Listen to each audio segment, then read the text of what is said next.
வணக்கம் நண்பர்களே. மிதுன ராசிக்கு எப்படிப்பட்ட கணவன் மனைவி அமைவாங்க? இப்போ மிதுனத்துக்கு நேர 7ஆம் இடம் பார்த்தீங்கன்னா குருவோட வீடு.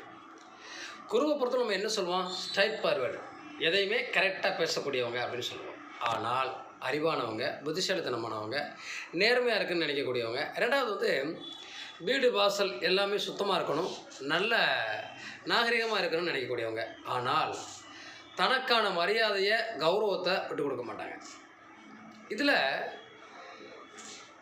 தான் திருமணம் பண்ணி போன வீட்டில் இருக்கக்கூடியவருடைய பேச்சு வார்த்தைகள் இவர்களுக்கு ஒத்து போகுமா அப்படின்னா, அவருடைய வார்த்தைகளும் சில விஷயங்களும் இவருடைய குணாதிசயத்துக்கு, இவருடைய ஸ்ட்ரைட் ஃபார்வர்டுக்கு ஒத்து போகாது. ஆனாலும் கூட தன்னுடைய வீட்டில் பெரும்பாலும் அந்த மிதுன ராசியினுடைய கணவன் மனைவி கோவிச்சிட்டு வீட்டுக்கு, அவங்களுடைய பிறந்த வீட்டுக்கே போக மாட்டாங்க. நம்ம வேலையை நம்ம தான் பார்க்கணும். எவ்வளோ பிரச்சனை வந்தாலும் சரி, அதை சமாளிக்கும் தன்மையும்